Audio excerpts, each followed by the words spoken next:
రాజశేఖర రెడ్డి గారు ముందు పనిచేసిన ఏ ఒక్కరు కూడా ఎస్సీబీసీ చేయడానికి ధైర్యం చేయలేదు. ఒక రాజశేఖర రెడ్డి గారు మటుకు ఎస్సీబీసీ తప్పకుండా చేయాలని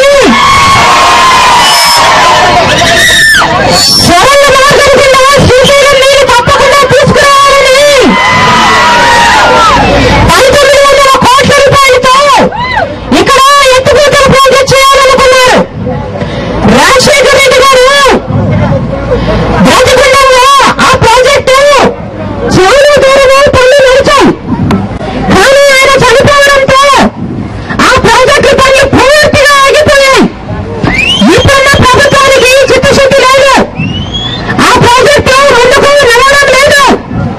ఆ సొరంగ మార్గం కింద నీళ్లు ఎప్పుడు వస్తాయి అంటే జగనన్న ముఖ్యమంత్రి అయ్యాక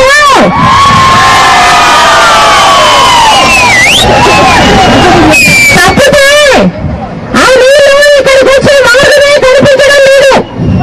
ఎందుకంటే ఈ ప్రభుత్వానికి చిత్తశుద్ధి ఉందంటే ఈ పాటికే ఆ పనులు పూర్తి చేసి ఈ పాటికే మీకు నీళ్లు ఇచ్చేసేది. ఈ ప్రభుత్వానికి చిత్తశుద్ధి లేదు కనుక ఆ ప్రాజెక్టు వాళ్ళు టేకప్ చేయరు, దాన్ని పూర్తి చేయరు, నీళ్లు ఇవ్వరు. అది పూర్తి అయితే తప్ప సాగునీరు తాగునీరు ఇక్కడ గ్రామాలకు అందరినీ ఒక్క రాజశేఖర రెడ్డి గారు మటుకు ఆలోచించి దాన్ని మొదలుపెట్టడం జరిగింది. అంతేకాదు ఇక్కడ ప్రధానమైన ఇంకొక సమస్య ఫ్లోరైడ్ పీడిత ప్రాంతం ఇది.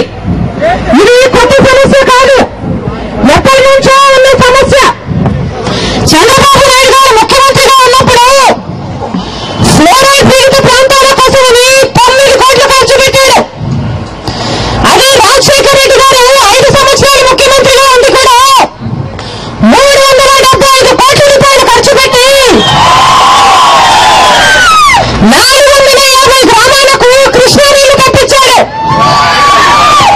రాజశేఖర రెడ్డి గారు బ్రతుకుంటే ఈ జిల్లాలో మిగిలిన 550 గ్రామాలకు కూడా నీళ్లు వచ్చేసేవి. దురదృష్టవశాత్తు ఆయన వెళ్ళిపోవడంతో ఆ పనులు కూడా జరగలేదు. రాజశేఖర రెడ్డి గారు చనిపోయిన తర్వాత ఒక్క గ్రామానికంటే ఒక్క గ్రామానికి కూడా ఈ ప్రభుత్వము నీళ్లు ఇవ్వలేకపోయింది. అంతేకాదు ఈరోజు రైతు అల్లాడిపోతున్నాడు. ఏ రైతును కదిలించినా ధరలు లేవమ్మా, మద్దతు ధర లేవు, వానలు లేవు, నీళ్లు లేవు, కరెంటు లేదు, ఇతరాల ధరలు ఎరువుల ధరలు చాలా పెరిగిపోయాయి, చాలా అప్పులైపోయాయి అంటున్నాడు. రాజశేఖర రెడ్డి గారు బ్రతుకున్నాగా అది కాదు పరిస్థితి. రైతు రాజులాగా బ్రతికాడు. తనను ప్రేమించేవాడు, తనను గౌరవించేవాడు అధికారంలో ఉన్నారని తెలిసి తలెత్తుకుని తిరిగాడు రైతు. రాజశేఖర రెడ్డి గారు విద్యుత్ బకాయిలను 1300 కోట్లను మాఫీ చేశాడు. 7 గంటలు ఉచిత విద్యుత్ ఇస్తానన్నాడు, ఇచ్చి చూపించాడు. ఇతరుల ధరలను తగ్గించాడు, ఎరువుల ధరలు పెరగనివ్వలేదు, మద్దతు ధరలు ఇచ్చాడు, ప్రాజెక్టులు చేశాడు, రైతు గురించి అన్ని విధాలా ఆలోచన చేశాడు. దేవునిపై కూడా మెండుగా ఉండింది. ప్రతి రైతు అప్పుల నుంచి బయటపడ్డాడు. 12,000 కోట్ల రూపాయలతో లక్షల మంది రైతులకు రుణమాఫీ కూడా చేశాడు రాజశేఖర రెడ్డి గారు. మహిళలను బాగా చూసుకున్నాడు, విద్యార్థులను బాగా చూసుకున్నాడు. విద్యార్థులు అయితే సొంత బిడ్డలుగా భావించి ప్రతి ఇంట్లో గొప్ప చదువులు చదివిన బిడ్డలు ఉండాలని, గొప్ప ఉద్యోగాలు చేయాలని కలలు కన్నాడు. అలా చేయకపోతే ఆ కుటుంబాలు పేదరికమైన ఊపిరి నుంచి బయటికి రావని ఆయనకు తెలుసు కనుక మీరు ఏది కావాలంటే చదవండి, MBA, MCA,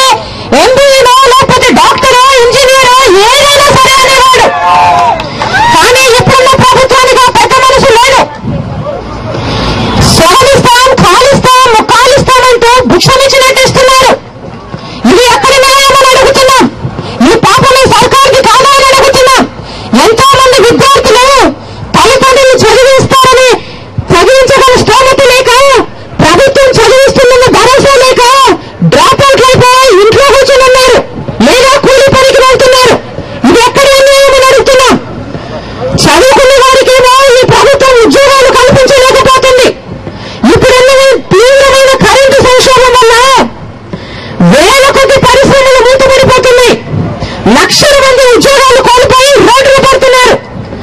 పాత వాళ్ళకి ఉద్యోగాలు కోల్పోతుంటే ఇక కొత్త ఉద్యోగాలు ఈ ప్రభుత్వం కల్పిస్తున్న భరోసా ఎవరికీ లేదు.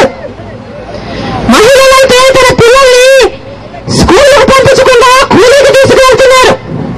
ఏమమ్మా అంటే కూలీకి తీసుకెళ్తే కనీసం కూలీ డబ్బులు వస్తాయి కదా, 2 పూట్లు గడుస్తుంది కదా అంటున్నారు. కనీసం స్కూల్ కూడా పంపించలేని దుస్థితిలో ఈ రోజు మన రాష్ట్ర మహిళలు ఉన్నారంటే ఆ పాపం ఈ సర్కార్ది కాదే అని అడుగుతున్నాం. పాల వడ్డీ లేదు మహిళలకి, అన్ని ధరలు పెరిగిపోయాయి. ఎందుకు తీసుకున్నామబ్బా ఈ పాల వడ్డీ అనుకుంటున్నారు. వడ్డీలు చూస్తే 2 రూపాయలు 3 రూపాయలు ఉంటున్నాయి. మహిళలు అల్లాడిపోతున్నా, బిల్లులు కట్టలేక అన్ని వస్తువులు పెరిగిపోయి వాళ్ళు అల్లాడిపోతున్నా. ఈ ప్రభుత్వానికి పట్టలేదు, చంద్రబాబు నాయుడు గారికి పట్టలేదు. ఆయనకు అక్కర్ లేకుండా పోయింది ప్రజా సమస్య. పాదయాత్ర అంటూ తిరుగుతున్నాడు. ఆయనకు ఏమాత్రం చిత్తశుద్ధున్నా ప్రజలు ఎన్ని కష్టాలు పడుతున్నారో మాకు చెప్తున్నట్లే ఆయనకు కూడా చెప్తుంటారు. కానీ ఆయనకు అవసరం లేదు కనుక అవిశ్వాసం పెట్టి ఈ ప్రభుత్వాన్ని దించేయడు. పేరుకు పట్టుకొని ప్రభుత్వాన్ని తిడుతూ తిరుగుతాడు. ఒక రోజు కూడా ఈ ప్రభుత్వానికి అధికారంలో ఉండే అర్హత లేదట. ఇది తుక్లక్ పరిపాలనట. ఇంత అధ్వానమైన పరిపాలన ఎవరూ చేయలేరట. కానీ అవిశ్వాసం మటుకు పెట్టడట. ఎందుకంటే చంద్రబాబు నాయుడు గారికి వాళ్ళతో అవసరం ఉంది కనుక. చంద్రబాబు నాయుడు గారి మీద చాలా కేసులున్నాయి, చాలా అవినీతి ఆరోపణలున్నాయి. అందుకని చంద్రబాబు నాయుడు గారు కాంగ్రెస్ కి వ్యతిరేకంగా అవిశ్వాస తీర్మానం ఎందుకు పెట్టారంటే కాంగ్రెస్ వాళ్ళు ఆయన మీద కేసులు విచారణలు పెట్టకుండా ఉండడానికి. 2 ఎకరాలతో మొదలు పెట్టాడు చంద్రబాబు నాయుడు గారు. ఈ రోజు ఆయన హెరిటేజ్ దేశంలో ఎక్కడ చూసినా ఉంది. దేశ విదేశాలలో సింగపూర్ మలేషియాలలో ఆయనకు హోటళ్లు ఆస్తులు ఎన్నో ఉన్నాయి. అంతేకాదు ఐఎన్జీ భూముల కేసులో చంద్రబాబు నాయుడు గారు ఆపద్ధర్మ ముఖ్యమంత్రిగా ఉంది 850 ఎకరాలు కేవలం 50,000 రూపాయలకు ఐఎన్జీ అని తన బేనామీ సంస్థకు కట్టబెట్టాడు. కానీ ఎవ్వరూ దాని మీద విచారణ చేయరు. ఎంఆర్ భూముల కేసులో ఎంఆర్ భూముల విషయంలో కేసులు జరుగుతున్నాయి. కానీ ఇచ్చింది అసలు ఆ భూమిని చంద్రబాబు నాయుడు గారు 100 ఎకరాలు అతి తక్కువ ధరకి ఇచ్చేశాడు. ఆయన గారి మటుకు కనీసం విచారణ కూడా పిలవరు. ఈయన అవినీతి గురించి చాలా కథలున్నాయి. కమ్యూనిస్టు వాళ్ళైతే చంద్రబాబు నాయుడు గారి జమానా అవినీతి ఖజానా అనే ఒక పుస్తకం కూడా రాశారు. కానీ ఆయన మీద ఎవరూ విచారణ చేయరు. ఎందుకంటే చంద్రబాబు నాయుడు గారు చీకట్లోనే చిదంబరం గారిని కలుస్తాడు, కలిసి గొప్పగా మేనేజ్ చేసుకుంటాడు. అది చంద్రబాబు నాయుడు గారి నైజం. ప్రజల కోసం ఎప్పటికీ పెట్టడు అవిశ్వాసం. ఆయనకు లాభం ఉంది అనుకుంటే తప్ప ఎప్పటికీ అవిశ్వాసం పెట్టడు. ఈ 2 పార్టీలు కలిసి నీచమైన కుమ్మక్కు రాజకీయాలు చేస్తున్నాయి. ఈ రోజు ఒక ప్రజాస్వామ్యంలో ఒక ప్రతిపక్షం ఒక ప్రభుత్వం ఒకటి కానేకూడదు. కానీ ఇక్కడ కాంగ్రెస్ తెలుగుదేశం మన రాష్ట్రంలో ఒకటయ్యాయి.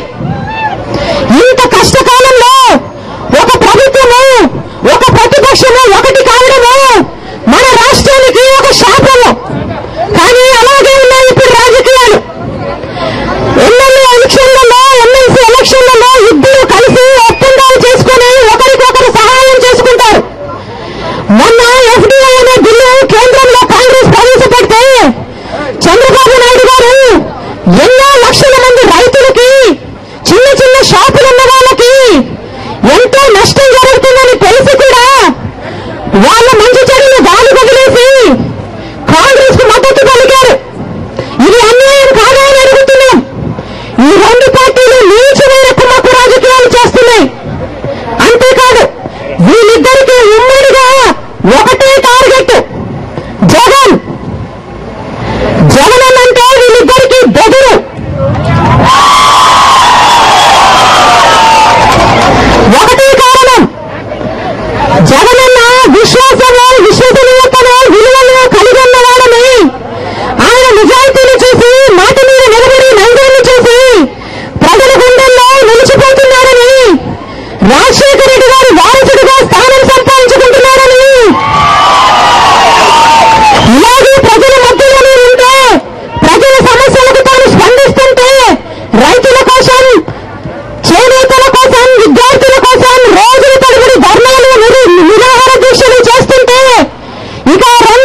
ఇక్కడ నుంచి